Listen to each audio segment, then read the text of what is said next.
Station থেকে কয়েক minute গাছপালা দিয়ে ঘেরা জলাশয়, পাখির সারাদিন কিচিরমিচির।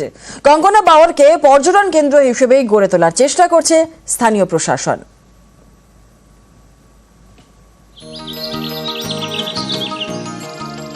গোবরডাঙ্গা স্টেশন থেকে কয়েক মিনিট, গাছপালা দিয়ে ঘেরা জলাশয়, পাখির কিচিরমিচির। কঙ্কনা বাওরকে পর্যটন কেন্দ্র হিসেবে গড়ে তোলার চেষ্টা করছে স্থানীয় প্রশাসন। উত্তর 24 পরগনার গোবরডাঙ্গা, এই শহরের মনে গ্রাম থাকে, আর এই গ্রাম্য শহরের ফুসফুস হলো কঙ্কনা বাওর।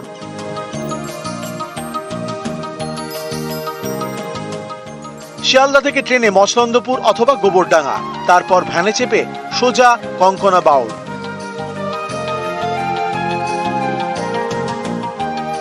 আগে ছিল কঙ্কনা নদী, জল শুকিয়ে এখন অশ্বক্ষুরাকৃতির হ্রদ। গোবরডাঙ্গার দক্ষিণ পশ্চিমে যমুনা, উত্তরে ইছামতি, আর পূর্ব দিকে কঙ্কনা বাওর। এটা আসলে একটা খুব বিশাল বড় নদী ছিল।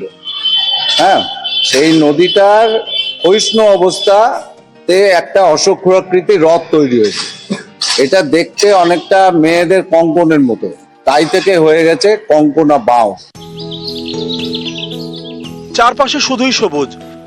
এই কঙ্কনা বাওরের টলটলে জল হাওয়া স্রোত হয়ে ভেসে যায়, পাখিরা শোনায় কিচিরমিচির।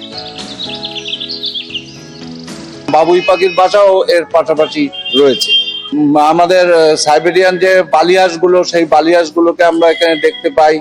পানকৌড়ি এখানকার আছে, মাছরাঙা, নানা রকমের মাছরাঙা আছে। তারপরে বিদেশি পাখিরাও আসে।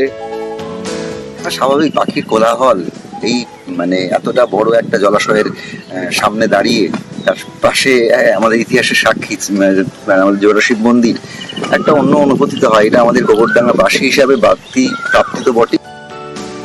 কঙ্কনা বাওরকে ঘিরে নানা কাহিনী। স্থানীয়রা বলেন, দেশভাগ হওয়ার আগে এই কঙ্কনা বাওরে ছিল জমিদার বাড়ি। তখন নদীপথে চলতো ব্যবসা, কঙ্কনা নদীতে জাহাজ চলতো।